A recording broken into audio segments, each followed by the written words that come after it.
I'm joined by Mr. Vivek Kaju, former Indian diplomat who understands the region. Sir, thank you very much for joining me on Wion. And I'm also joined by Mr. Jamil Ahmed Khan, diplomat from Pakistan. He joins me from Karachi. Thank you very much, sir, both of you. First to you, Mr. Kaju.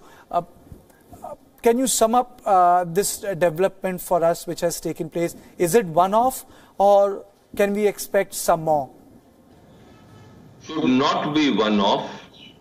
We will get to know the facts of Mr. Ansari's case only when the Indian authorities get an opportunity to talk to him on his return to India.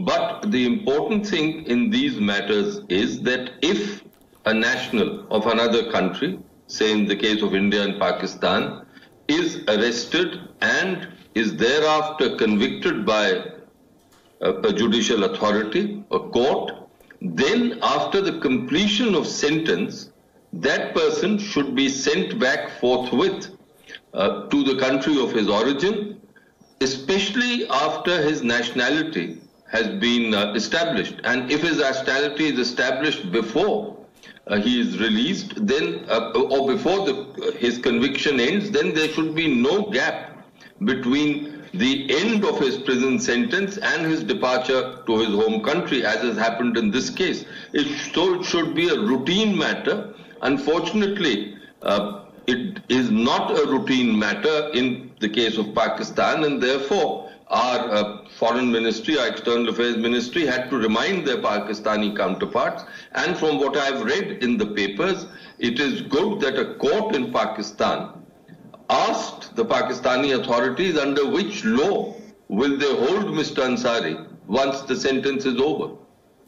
So that also was a motivating factor in his release. Mr. Jamil Ahmed Khan, your first reaction on Nihal Hamid Ansari crossing over to India today?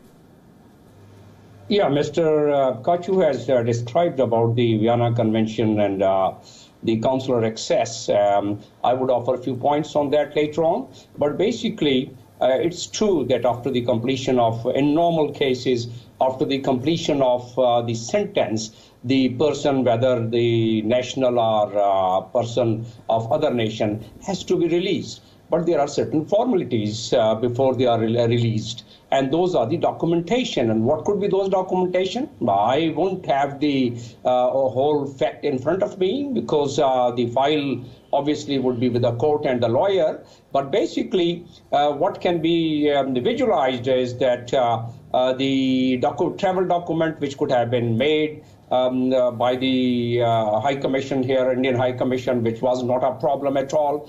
And if there was any other documentation and verification, probably it's because of that was being delayed on the administrative front. But the court, as you would note in this case also, reacted, and the courts are independent in this country, whether it is the case of anyone for that matter, whether the case is here within the country or the case of Kulbhushan. All these courts are quite independent, and they take their decision independently, and accordingly they provide relief. Now coming over to the release, I think it's a good omen that finally the documentation was, in my view, perhaps was done, and the court bound the administrative authorities to complete it within 1 month, because that is the period which is required for the documentation, even in Pakistan, for that matter, even India. Those Pakistani fishermen and others who are languishing there, they are there for years and years just because of the documentation problem, and the same is the case in Pakistan. Despite the fact that there is a bilateral agreement of 2008 where the two countries, India and Pakistan, have signed and drawn the mechanism on it, but still there are certain anomalies and there are certain, I would say, slow process of releasing our prisoners, which should not happen, as a matter of fact. Mr. Kaju, very quickly, I'm using the word people of interest, despite the fact that there is so much of an animosity between Washington and Moscow, but over a period of time, past 40 years, we have seen that they have been able to exchange people of interest. This has not taken place between India and Pakistan. Why? Well, there are deep suspicions on both sides, and that is why this process doesn't take place. But there is one point on which I must respond to my Pakistani colleague. It is for Pakistan to decide what will be the nature of its courts. There are military courts in Pakistan which conduct all their proceedings in secret.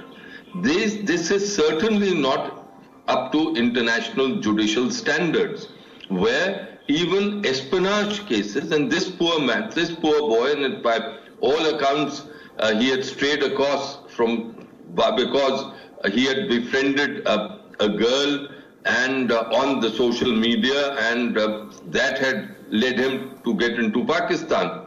So, by all, those are the accounts, and to call him involved in espionage is ridiculous, especially if he is not being given a trial, an open trial. The trial was done in secrecy by a military court. One doesn't even know what process went on to establish and convict him.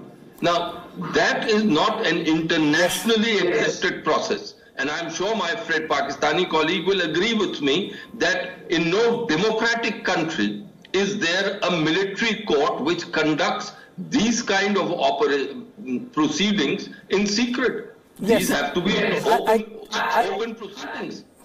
I think, you have made a very important point, Mr. Khan. Mr. Kaju is saying that this is not as per the international law. Yes, even Kasab was tried in an open court. Reporters could actually report as to what was happening, the terrorist case, directly related with 2611. I would like you to respond to the point which Mr. Kaju is making. Mr. Khan. So far as the Army Act is concerned, the military laws are concerned, in fact, both India and Pakistan, we inherited this from the British Raj. And by far, those are the acts and sections of acts which are being used and implemented here. Now, the question here is espionage. We don't have those documents or those evidence in front of us, so I'll not really jump to the conclusion whether it was suspected to be espionage or not. And what kind and category. I guess it might not have been proved. That's why he was given 3-year sentence, which is the penal code clause, and that is on the forgery and illegal entry and that kind. If it was tried on espionage, I'm having my guess because of a little knowledge of law that subsequently the same very court, military court, awarded the punishment which was relevant to the illegal entry and also which was relevant to the forged document or illegal document, which is the identity card of the gentleman. So that was a minimal punishment given. Now, as Mr. Kaju has very correctly said, there's so much of deep suspicion on both sides that small or big, all cases are taken with the same suspicion. And that's also, there is no deniance of the fact. And it's not me, or probably Mr. Kaju would say, there are so many international entities, whether in the US or UK and other places,